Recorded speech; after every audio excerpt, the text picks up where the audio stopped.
Good afternoon, everyone. Welcome to the EOcafe, where the EOcafe, where the EO community all sit down together and have a cup of coffee and have a chat around an interesting subject relevant to the EO community. And I think this is our 81st EOcafe, so that's not bad. Welcome. Usual rules, just as a reminder, please keep your microphones on muted unless I particularly ask you to talk. You're very welcome to keep your cameras on. It's always nice to see people. If you have a question, please put it into the chat so that we can see it coming up. We try to monitor, and then if we come to the question, then I'll ask you to pose the question yourself. So the idea is grab a coffee, grab a tea, and enjoy the conversation. I was pleased. I met a few of you in Expandio last week. It's a great conference. It was very successful. It's obviously, as you know, it's the annual ERS conference. We have many interesting sessions concerned with internationalization, building the EO industry sector in Europe. The Copernicus data services element was discussed. I was very busy with two sessions linked to SEBS, which was part of a larger workshop that we'd organized, so which had 3 sessions in total. So we were looking at the uptake and the implications of SEBS, and particularly around the uptake of services in public authorities. We had an international session where we had speakers from Japan, Brazil, Canada, US, and South Africa, talking about how they were using, and most of them were really from user organizations or user-oriented organizations, with a focus on forestry, roads, water quality management. So that was great, and I hope some of you were able to join us on that.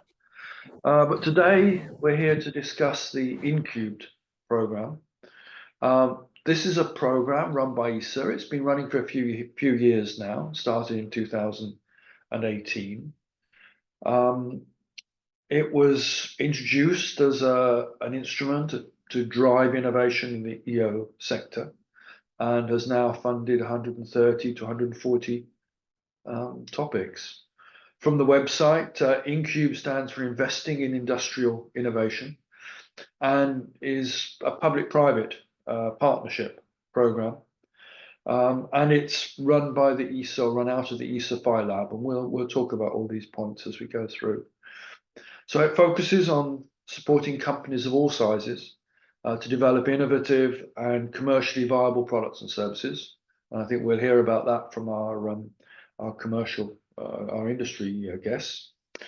And activities range from building satellites to information services and everything in between.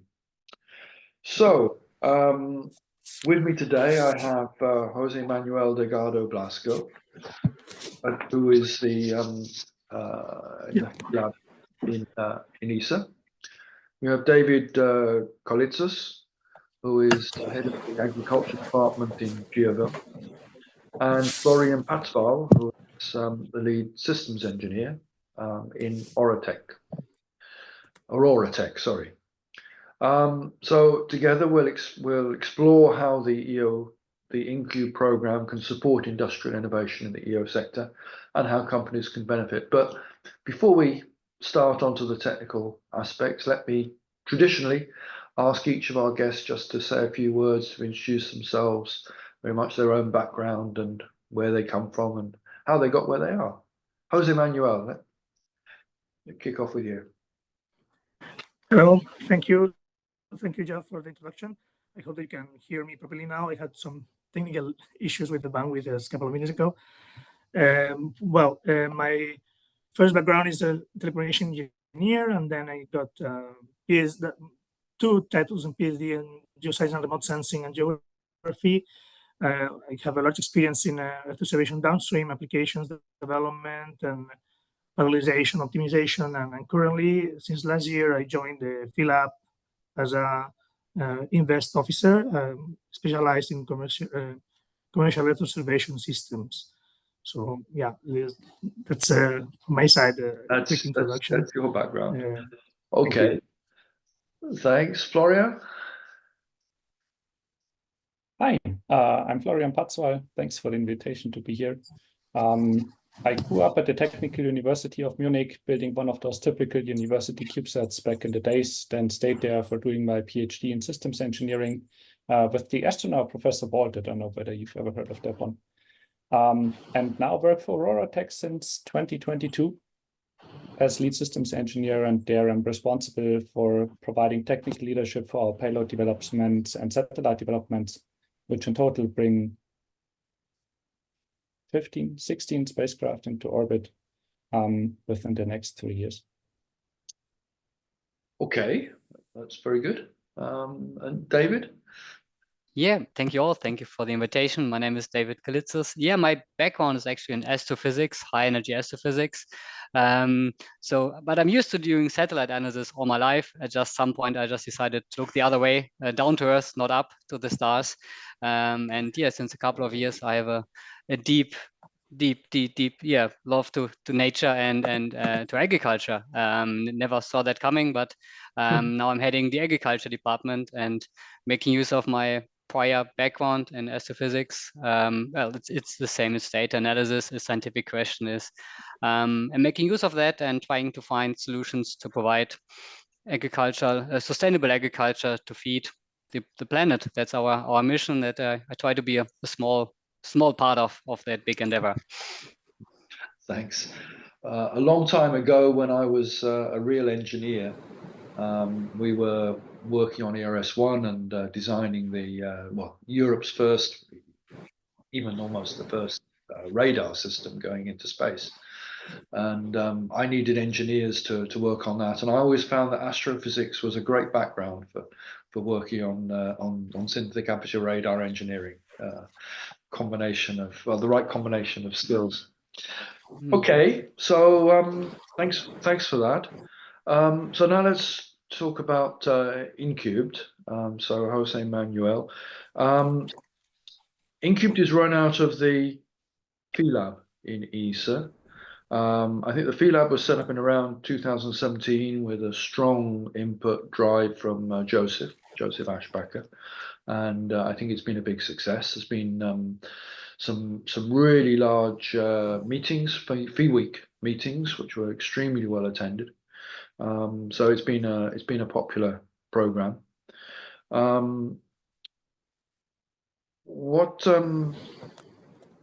So the first thing, it's run out of the F-lab. So before we talk about InCubed, explain to us what is the F-lab. Yeah, well, the F-lab is a division here in ESRIN, in which is the main scope is drive the innovation in the Earth observation landscape, European and worldwide possible. And it is today split into different sections. One is the Explore, and the other one is the Invest offices. So basically, the Explore is, as you may think about, is more R&D. So they are running a lot of technology edge projects related with AI, or not only AI, also satellite systems, or developing some new solutions, some new. Your sound has gone, Jose.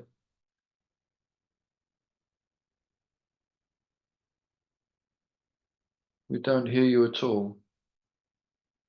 No. Just suddenly went silent. Problem. That's... Try. Can you hear me now? Yep. Okay. I don't know where I stand it there. Gremlin. I was saying that, yeah. What were the last words you heard? No, again? You're coming in and out, and I think your image is frozen. What's happening now with it? We hear you. I hear you.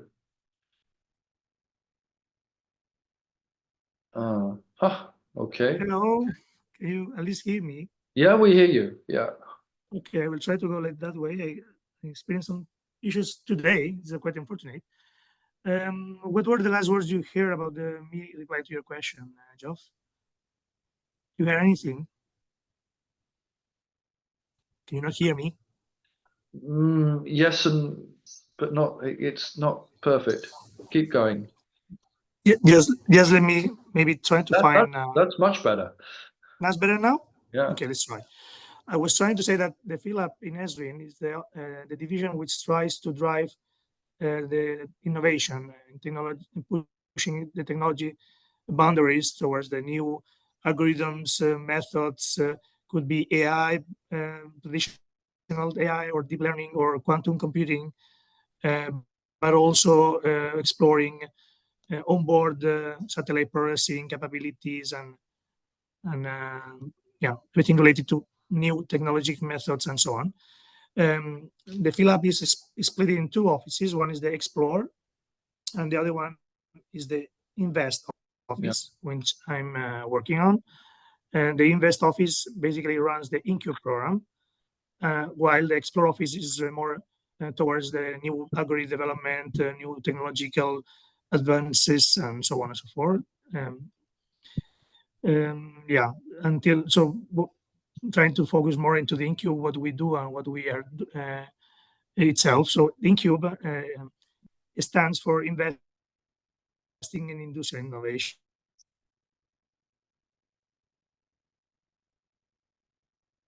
Hello, Jose Manuel. I think we lost you.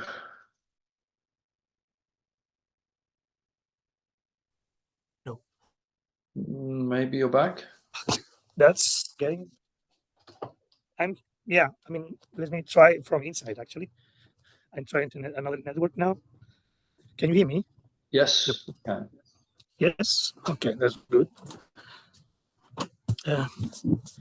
So, what I'm trying to say that yeah, I'm participating with you with this EOcafe, and in order to make to the EO community in Europe. Can you hear me? I'm afraid that you cannot hear me. No, we hear you. Can you? Okay, that's difficult. Difficult today. Yeah, I mean, the main scope for me today is to explain what InCubed does and to explain to the Earth observation community landscape in Europe, or especially in the ESA member states, that I mean, InCubed is not for incubating startups only, in the sense that we are not an incubator, but we are supporting startups, SMEs, established Earth observation companies in Europe, and also very large companies as well. The attractiveness of the program is that are the company and the industry itself that comes to us with idea that they want to develop. I'm afraid you cannot hear me. Can you hear me? Yes, we hear you. Okay. For a moment, it was the video also frozen. Yeah. So for us, what differs the InCubed program with the different ESA programs or different sites, so that for us is the company that comes to us with their idea that should be obviously innovative and commercially viable, and with already possibly agreed market and some customers that could be involved, helping them in the validation of the activities that they need to develop doing their own projects. They are actually describing themselves. We usually help them with guidance to tailor the market or with the InCubed partnerships. Yeah, they can also get the benefit of coming here to the F-lab itself for a period of time to possibly while developing the new algorithms, and they can be this in collaboration with the Explore office, not with ourselves itself. And yeah, the innovative part of the InCubed is exactly that is not companies replying to invitation to tenders from ESA, but is the company itself coming with ideas for Earth observation data exploitation. And yeah, this is obviously yes. Sure. How do they do that? What are you looking for when they come to you with an idea? Yeah. So we have we have a website for them to submit their idea. So we invite everybody, if they have some idea, to go to incubed.esa.int.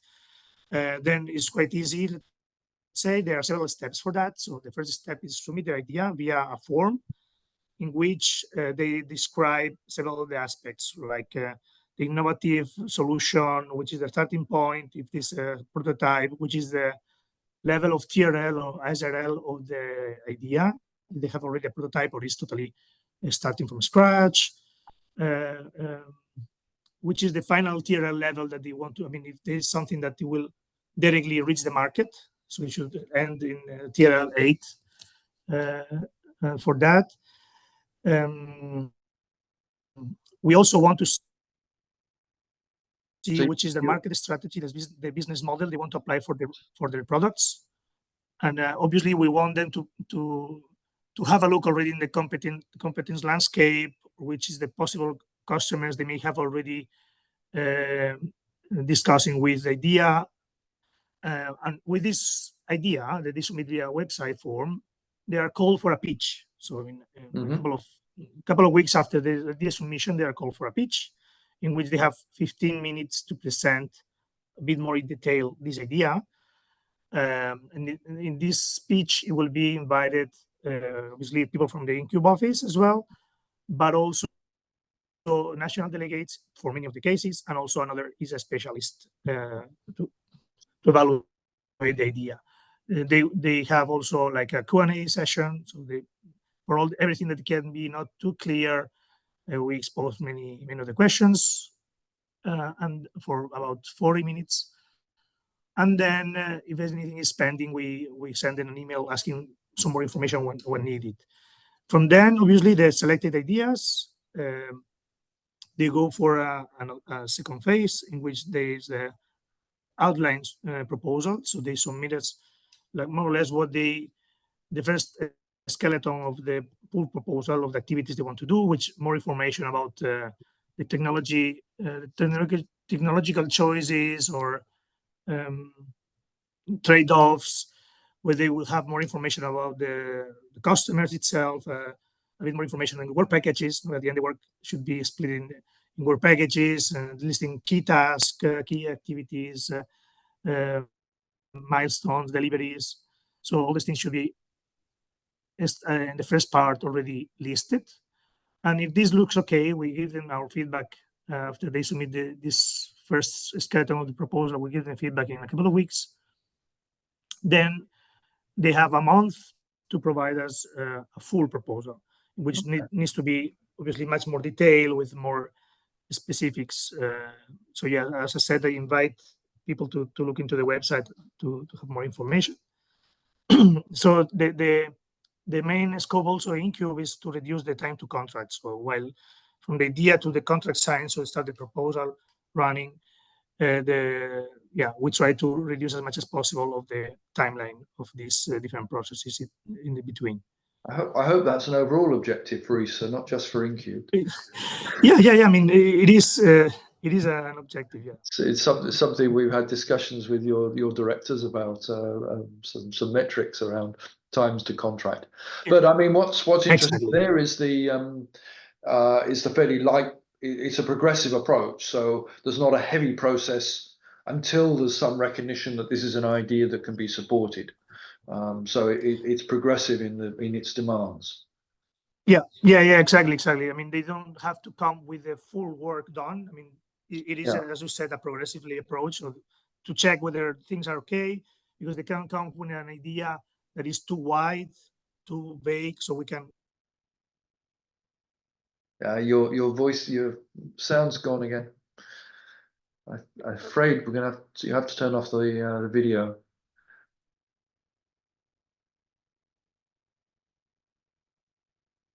I'll give you a couple of seconds to come back. Again here? Yeah, you're back. Every time I try to put on the camera, so I will not do anymore. No, probably wise. Yeah. So I was trying to say that with the different steps, we try to guide the companies to have define a proposal for a technically feasible and business credible product. Yeah. So this is basically the scope to make the EO market competencies grow. Yeah. And just before going on, oh, sorry, Jeff. No, I had not said until now, but for us, we are not a mandatory ESA program. So each of there are members that participate in the InCubed program. There are members, ESA member states that they are not participating. So obviously, for the different members, we have different approaches in the sense that in the evaluation process, there are some countries that are more involved than others. But for most of the cases, we need the letter of support of the national delegations. This is something I had not said. So yes, for specific cases, I would say please contact us because this can change from country to country. So don't get the wrong idea at the beginning. There are some cases that from some of the countries there is no need of this letter of support. In some other ones, we are the ones procuring that. So we contact the delegates, and some other ones, different member states, is the company itself that need to approach them. So for any doubt, if I may. Okay, you've gone again, I'm afraid. If you can hear me, I was going to just develop that a little bit further as to when is the right time to talk to the national delegate, because clearly it's co-funded, so there's a need for a national delegation support. We've talked about that, and you've talked there about letters of support. But would you recommend companies to contact ESA first or their national delegates first to check on the sort of the applicability, acceptability of the idea? Sorry, Jeff. I think the first part asking me when is the right for the Yeah, it was just really for in terms of those who are interested to submit a proposal. Is it best to contact the member state, their own delegation first, or you first? As I said, it depends on the delegate. The delegation need to be or not to be contacted. So for those that need to be contacted, I would say the sooner the better. So as soon as they know that your idea will be supported by them, then so even but implicitly there, I think you're saying to contact you first so that you can advise on whether they need to contact the member state, whether they need a letter of support. Yeah. I mean, for any doubt, I would say you can mail us and we can guide you. Yes. Okay. Put the email in the chat just before I think. Yes, if anyone wants to. Yeah. Sorry, really bad network. I'm actually in the office, so I'm not really knowing what is happening today with the network. Sorry for that. Oh, really? Okay. Yeah. That is unusual. It's rare. We've been very, very lucky with the technology, and it's very rare that we have a problem. That's not a very good message for you, I'm afraid. But anyway, yes, we carry on. So maybe come back. I wanted to explore a little bit what happens when a project is completed, but we'll come back to that. And let's turn to those companies which have successfully started and even successfully finished InCubed projects. I wanted to start with Aurora Tech, who've been funded by InCubed regarding thermal imaging capacity, which I think started with sensors and has gone on to beyond hosted payloads and onto satellites as well. It started with something which was there ever a Forest 1? As I see Forest 2 and you're on Forest 3. Was there a Forest 1? So tell us about your experience of the project, Florian. So Forest 1 is actually pretty old. The company was started in 2018. That was the first imager we built, and we launched it with Spire Global. Same as Forest 2. So both of them are hosted payload missions, where we just provide the cameras. And with Forest 3, which is the InCubed mission, we're making the jump to our own platform. And the difference in performance we're getting out of it, at least on the paper until now, is quite staggering. The spacecraft is being launched into orbit in October. So that means from beginning of the project until launch, we have 2 years and 9 months, which is acceptably will fast. Will be launched Yes, in October. will be launched this year in October. Yeah, and for us, it was great. So I don't think that our venture capital investors would have been willing to take the risk to have us develop our own platform that soon. And also the, let's say, very flexible approach to bureaucracy and to risk that InCubed offers compared to other ESA programs was just a very good fit for us to get this going so quickly. So your experiences are good. What did InCubed bring to you in Aurora Tech? Well, you have to see that we're a company with a lot of very young engineers. So we don't have people here who have decades of experience. And for us, getting the access to the ESA experts in the Aztec Systems division was actually a really great help. So there were lots of questions raised by them that we didn't get to before. Of course, there's lots of writs raised where you say, I don't know whether this is really important, but I guess that's something that is the same for every project. And in total, from that point of view, it was a very great experience. So the spacecraft became a lot better because of it. From a company-wide perspective, we also got a lot of exposure to ESA in general. So it's the first ESA project we had. Therefore, we got to know a lot of people inside the agency. They got to know us. We got to know how to run an ESA project. And later on, we're able to enter the Copernicus contributing missions with our existing payloads and also with what we're developing in the future, get a GSTP project running, and will in the very near future announce another large ESA project that is building on the Forest 3 mission. Okay.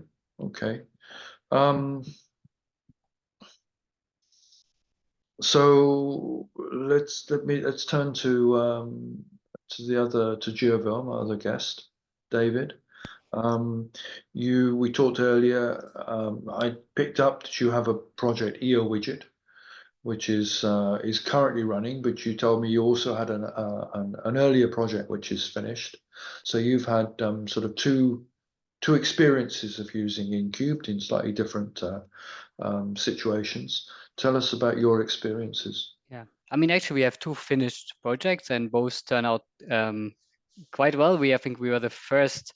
GeoWell was the first part of the ESA InCubed program, so we were the starting. So we were the first to test and to finish as well. So the first one where what we saw a business opportunity and a new market that we wanted to develop, which is the agro-food industry. So not the farmers themselves. There are many companies serving precision farming solutions in the field, but we identified this gap in the agro-food industry, and we did believe in that we can serve them because they have different needs, larger scale, because this is where satellite come into play, large scale objective information. And we saw there is a need for this kind of information. So we wanted to go into this market and brought customers actually within the project. So they also have, of course, ideas and want to be innovative. So they also need to be connected. So the first one was the EO plugin, the first project ever in InCubed. And we actually funded the company based in the Netherlands, just focusing in the agri-food industry. It is actually part of the agri-food cluster itself. So this is also a blueprint how verticalization of services can be made, just a general Earth observation company. But if you want to go into a new market, you need to learn a new language. You need to know where they're meeting, where they're organizing. So they have their internal channels. So this is a learning that was very helpful. And the ESA program, it provided not only the objective, the framework for it, also the co-funding of that, but it's also the flexibility that we also needed, because of course you have an idea of the services they might need, but if you enter a new market and a new sector, you will quickly see that these develop and change rather quickly. So there's no way to a year in advance predict what your customers will need in that regard. So it took a lot of effort and actually to come to the real solutions that we thought were viable and to implement them. And the flexibility of the InCubed there was very helpful. We saw that shifting the priorities a couple of times until we really figured out, okay, this is a the product niche we think is the most valuable and that we implemented then. Okay. I think both Aurora Tech and Geoville, you've changed quite significantly over the last few years. I think you've both been growing quite well. What did you need to do to sort of reap the benefits from InCubed? What obviously you not just in terms of people, but did you need to adjust the company, change direction?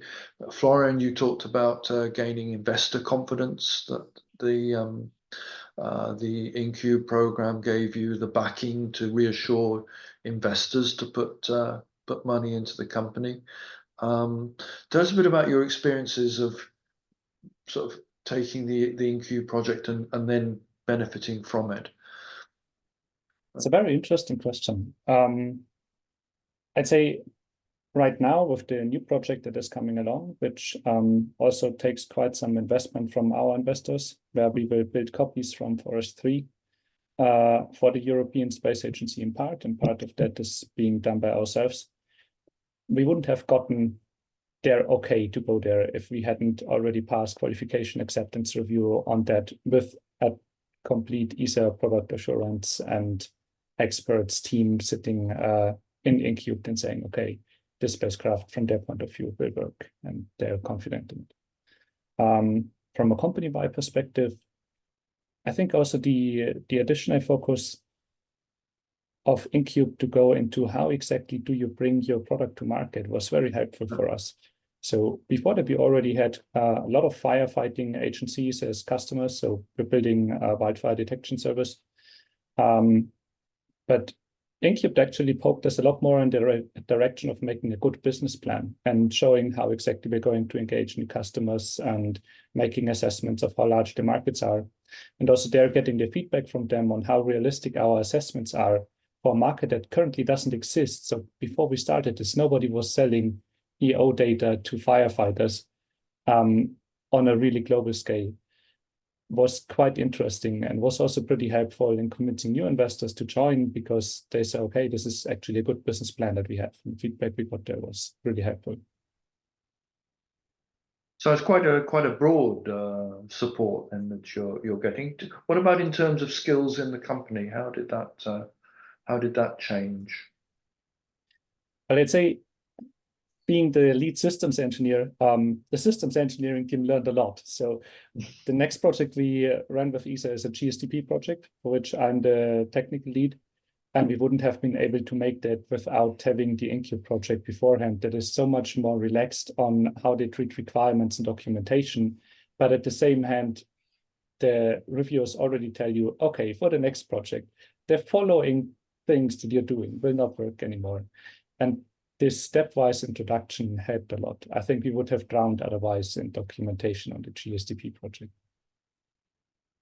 Okay, maybe that's David. Can you sort of respond on the same question? Sure. I mean, we are and have been an established company already when we started InCubed. So I think our experience is quite well different, but also quite a few learnings. I mean, first thing is we funded a dedicated subsidy company to run this business in the Netherlands starting. So that was a clear lesson learned that, okay, you need to be close to the customers.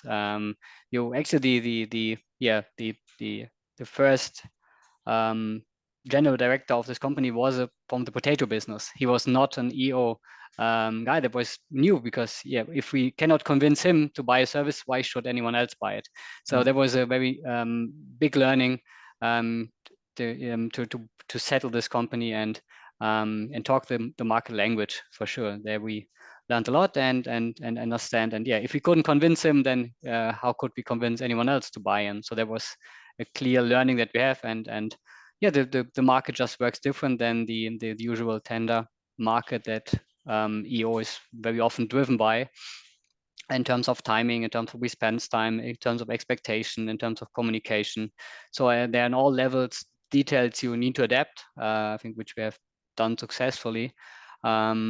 but sure, it's and yeah, it was a good framework for that. Again, there needs to be some flexibility during this phase. Absolutely, learned a lot and set up new structures within the company, but also establishing a dedicated company as a result of that. And that company was set up to run the InCubed project. No, we run the company, but this GFA, our daughter company, you see it on the list here, is one of our subsidiary company, was funded and is now selling the services. So they are part of the agri-food industry.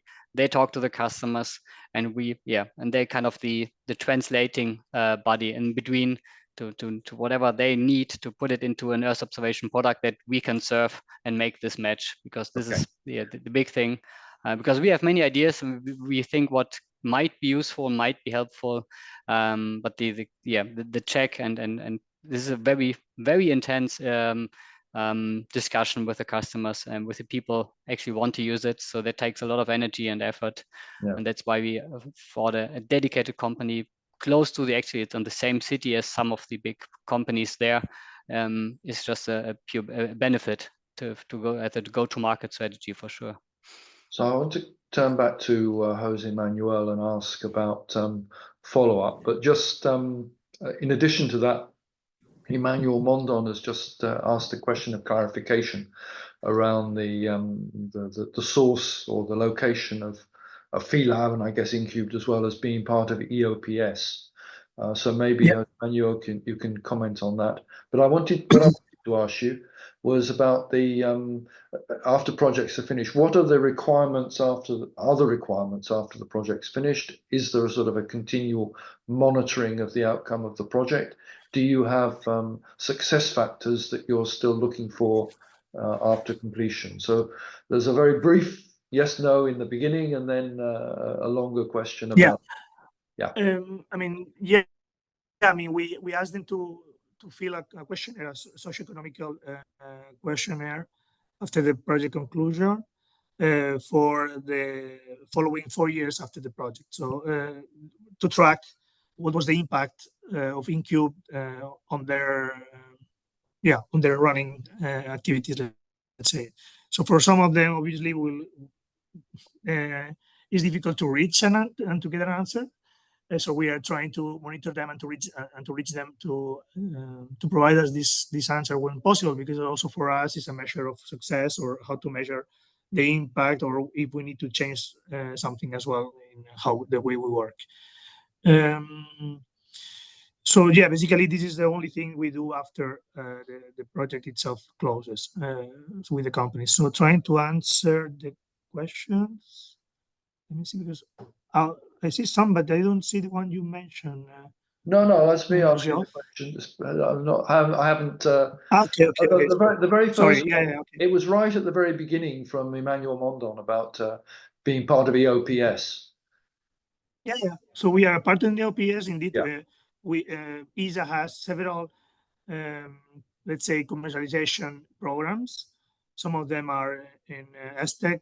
Other one is in NUCSA. And and then we are the one in ESRIN. So the one in ESRIN in EOPS, we try to gather the projects related to Earth observation. So basically, this is the link we have here. Yeah. Okay. And Wolfhard, I'll come back to you, but Tony Sefton is asking a question very directly relevant here. So Tony, are you there? Yeah, sure. Hi, Jeff. Hi, Jose. Hi. So, just to explain, I used to work for ESA in business applications. Very nice. So, of course, my understanding is that in some ways, InCubed is broader in scope than business applications, in that you can also support activities in the space segment and ground segment. But for, say, an SME or a company wanting to develop commercial services or applications, how would you advise them as to which of the two programs to apply for? So what would distinguish InCubed from ESA business applications, assuming, of course, that it was just using Earth observation and not other types of space assets? Yeah. Thanks, Tony. Indeed, it's a very good question. So basically, we're trying now is a running collaboration between both BAS and InCubed, exactly in that subject. So we are trying to differentiate, indeed, also for making clear the different companies where they should apply, depending on which the scope of the project. Okay. Indeed, as I just mentioned, we are trying to gather all the projects that they are related to Earth observation data exploitation, but with a minimum TRL of 2-3. So if it's lower still, so they should go to BAS with one of the different products that they may offer. Otherwise, we are trying indeed to identify which are these companies that are still going to other programs, because it can be until now a bit of confusion for the companies itself. Yes, Aztec and EXAT, I think they are more related to anything that should be more, I don't know, NatSat, Galileo, EOT, technology development itself, but not linked to Earth observation. So we are trying to work in that direction now. Yes. Okay. So for an SME, say, applying, who would they seek to ask for advice? Would it be the national delegates, or would it be someone on your side or business applications side? Yeah, today I think either business application or ourselves. Indeed, if they have any doubts, I put in my email in the chat, well, the email of InCubed itself. So I invite them for any question. If they don't know exactly where to submit their ideas, they can really ask. But as I said, if it's Earth observation related, with data exploitation, modification, product, new services, not products built on top of it, or new satellites for Earth observation as well. Yeah, we are trying to get these kind of projects in InCubed. Yes. Okay. So yeah, but I mean, they can freely send an email asking, "Listen, this is my idea. You suggest me to go here or there," rather than the delegates itself. I think. I mean, they would know as well, indeed. But yeah. I mean, I guess it might also depend how much money is in each of the two programs, but. Yeah, that can happen as well. Yes. Yeah. Okay. Yeah. Okay. Yeah. Thanks for your answer. Thank you so much. Thanks, Tony. Okay. Wolfhard, you've put a number of questions into the chat. I'll leave you to conflate them and formulate a question to Jose Manuel. Thank you, Jeff. First of all, let me say that from my experience, what I see with the Phi-lab program and also commercialization initiatives currently undertaken by ESA, I think this is a great assistance and very well tuned to the kind of structure and mentality of the European space and EO industry. Instead of just throwing money at them, just give them proper help and guidance. But this also leads me to my questions. If you look at the typical SME, or even, I wouldn't say worse, but even more so startups, their usual shortage in staff, of course, is on the R&D side, and then also on the marketing and presenting themselves to financial sources, basically investors or funding agencies. So to what extent specifically can you, Jose Manuel, can you dwell a little more in detail? In which way does the Phi-lab initiative possibly network small companies with more research and development in centers and institutions? I was just referring to DLR, but it could also be Fraunhofer, it could be CNES or Vito in Belgium.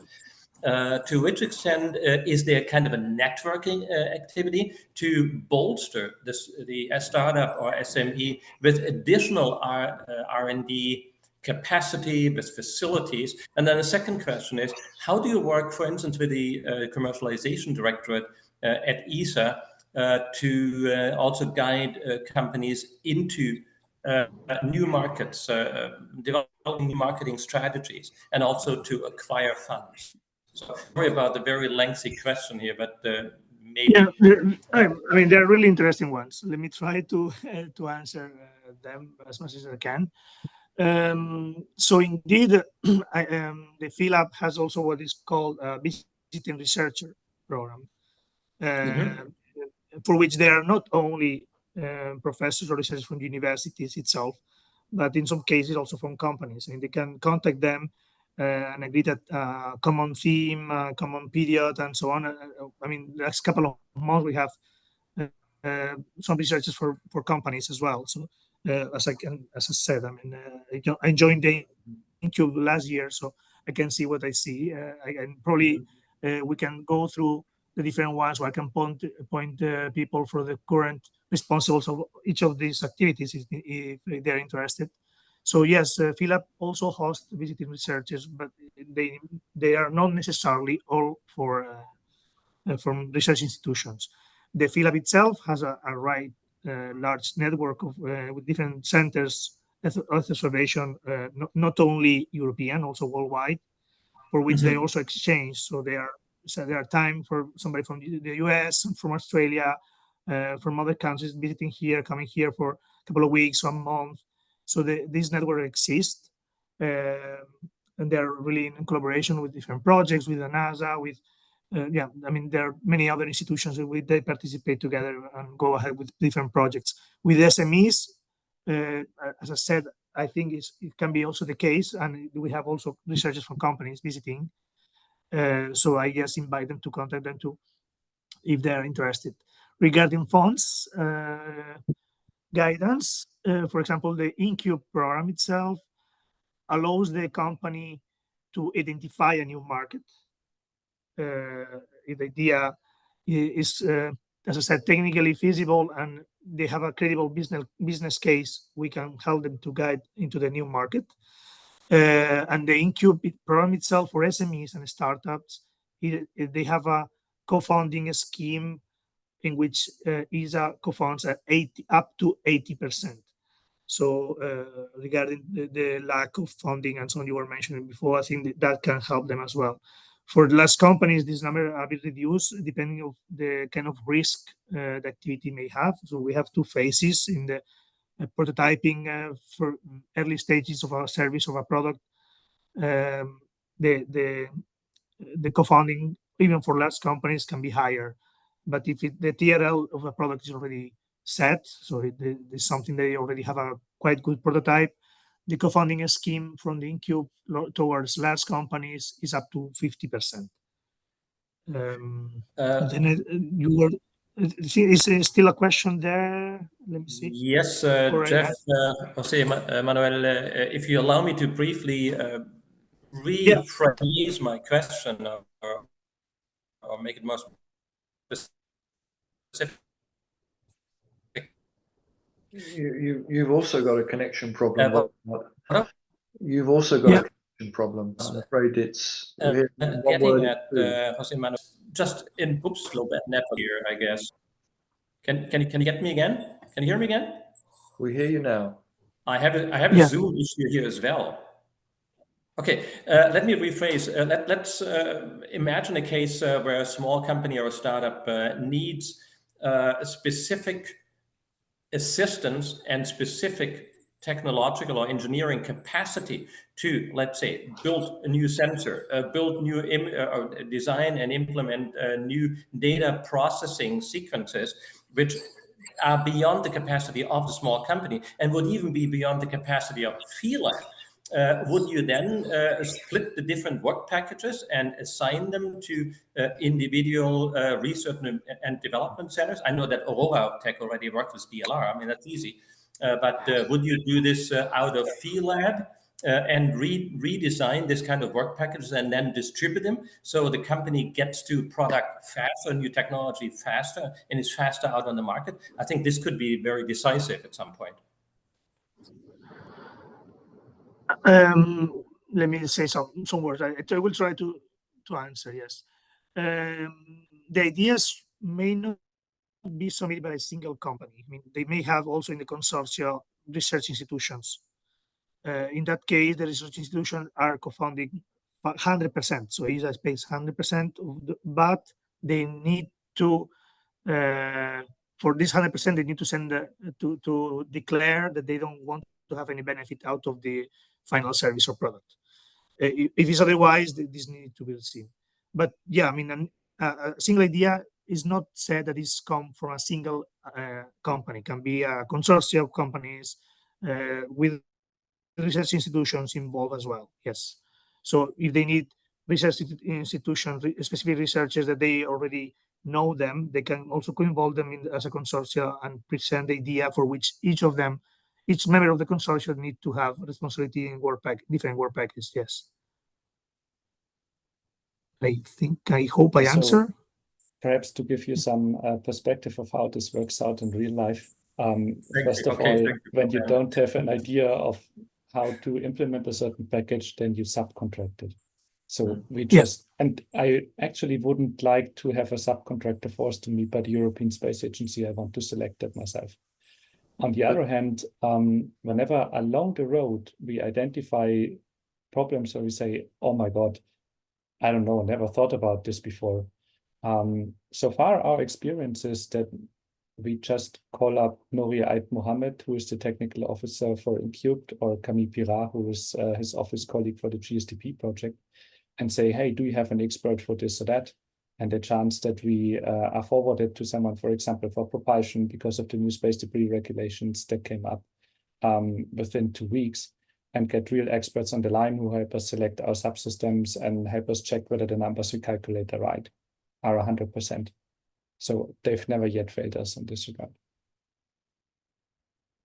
Okay. Thank you, Florian. That was very good. And in terms of other expertise which maybe you need to draw upon, which is not ESA, not within ESA, is there an assistance to help find subcontractors or partners in particular areas? I think that's a difficult topic because officially the European Space Agency is not allowed to recommend us any companies, as this would be a better subcontractor than another one. You're going into difficult territory there. So rather no. On the other hand, I mean, you talk to people and you see the expression on their face when you mention a certain possible subcontractor, and you see how it's either skeptic or not skeptic, and that gives you quite a good hint. Typically, you drop those lines about companies where you know that they've worked with them before, and so, I mean, they don't say anything, but it's very hard to keep the face perfectly straight, right? Okay. They could also give you sort of multiple possibilities, and you then you're leaving you with the choice. You said you want to make the choice, but I accept that it's difficult to find that really neutral path. Okay. As we draw to a close, can I ask both of you, so David and Florian, what if for new companies sort of thinking about applying to InCubed, what advice do you give them? You want to start, Florian? Go ahead. I've been talking enough. What should I advise? I mean, you need to believe in your idea and say this is worth pursuing. If that doesn't fit, then it's lost from the beginning. Get customers on board, because very often you hear a pitch, oh, this so many new customers could buy this on this product. Why don't you ask them? Why don't you ask them to join in this private partnership, a public-private partnership, saying, we bring you along while we develop this, we make sure that it needs you. So get them on board as early as possible and give them something to work with as soon as possible. So if you're not afraid, if you're not ashamed of your first product you release it too late. So don't wait until you have the best possible product, but as soon as you have something that supports even just in parts of the problem your customer has.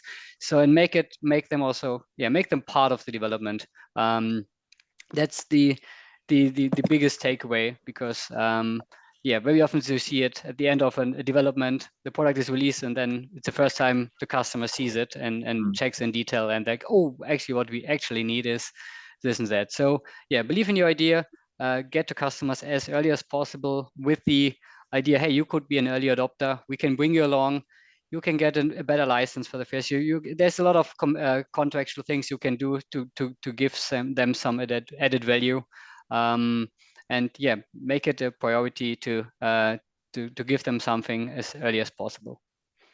Yeah, Okay, Florian?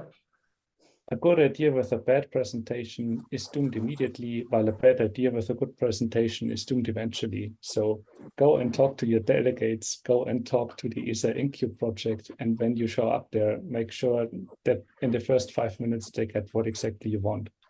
If the feedback then is they're super enthusiastic, then go for it. And same as with any other funding opportunity, if you see people being overly skeptic, then it's a waste of your time. That said, once you're in the project, and especially if you say for startups and new companies, I think it's absolutely great. So as a new company, to get to know how ESA processes work, how also all of this public funding, public-private partnership stuff works, it's a great opportunity. And for us, it was really a major help in getting our own platform a lot faster developed and into orbit, and thereby being able to beat the competition. So it really shows a lot of benefit. And yes, of course, reviews are a pain, but also it's good pain to a certain degree. So you learn, yeah. And I'd say don't be afraid of it. Yeah, just go for it. There's good people there. They're also good to talk to. You need to be in it to win it. Yes. So for a final word, I want to go back to Jose Manuel. And what's... I will try with the camera this time. Oh, Sorry. Yeah, it's not working. I think you're gonna have to turn it off again. Sorry. Very good. You can turn it on at the end where you're not speaking, but we want to hear from you. So what's coming up? What new opportunities are there? What events are coming up? Is there anything in the pipeline that people should be aware of? Yeah, thanks, Geoff. Indeed, is the best question I wanted also to say before leaving. So we are preparing the second Earth Observation Commercialization Forum, which will be in November in Frankfurt, at the end of November, days of 27 and 28 of November this year. So we invite you all to come there. We will be the entire team, so any question will be more than welcome. We can answer, we can see. It will be a nice time for networking as well. And the second thing is that we are working now for opening 2 national calls, one for UK and one for Spain. So I invite you all also to the UK and Spain companies to look at it because they will be a bit more than 10 million euros for co-founding. So yeah, I think that's a good opportunity for those. For the other ones, keep applying and keep asking your delegates in case any new idea will come in the future. And I want also to really thank Florian and David for the intervention here. I'm really happy to listen to their experiences. Even I was not working along with them myself. Yeah, really happy for that. So thank you also to Geoff and Erska for inviting us today. Thank you all. That was fine. Just to be absolutely clear, because I only half caught it, and maybe others did as well. Oh. The conference or meeting in November, 27th, 28th of November in Frankfurt was what was the title? Yeah, the second Earth Observation Commercialization Forum. I put in the chat as well. Yeah. Comeo. It was a Comeo last year. This time is a bit larger name. Yeah, Commercialization Forum. Earth Observation Commercialization Forum. Yeah, that's perfect. Oh, in the chat, right. Yeah, about the national calls. Yeah, so that is my 2 take-home messages of announcements. And yeah, for sure, the eternal message, please, if you have any idea related to Earth observation data exploitation, apply. We are welcome you all. Thank you very much. You're having to put the messages in the chat as well. That's well done. Okay, thank you, all 3 of you for joining us today. I think it's been an interesting discussion, and I hope that that will result in some interesting proposals going to InCubed, and we'll hear about new businesses emerging out of it in the future. We now go on our summer break. So the next EOcafe will be in September. We haven't got the date yet, and I haven't got them in my head which week we'll start. But you'll get notice fairly early of when the next EOcafe is. So it just remains to say, have a great summer. Hope you all get away, get a relaxing time, and see you in September.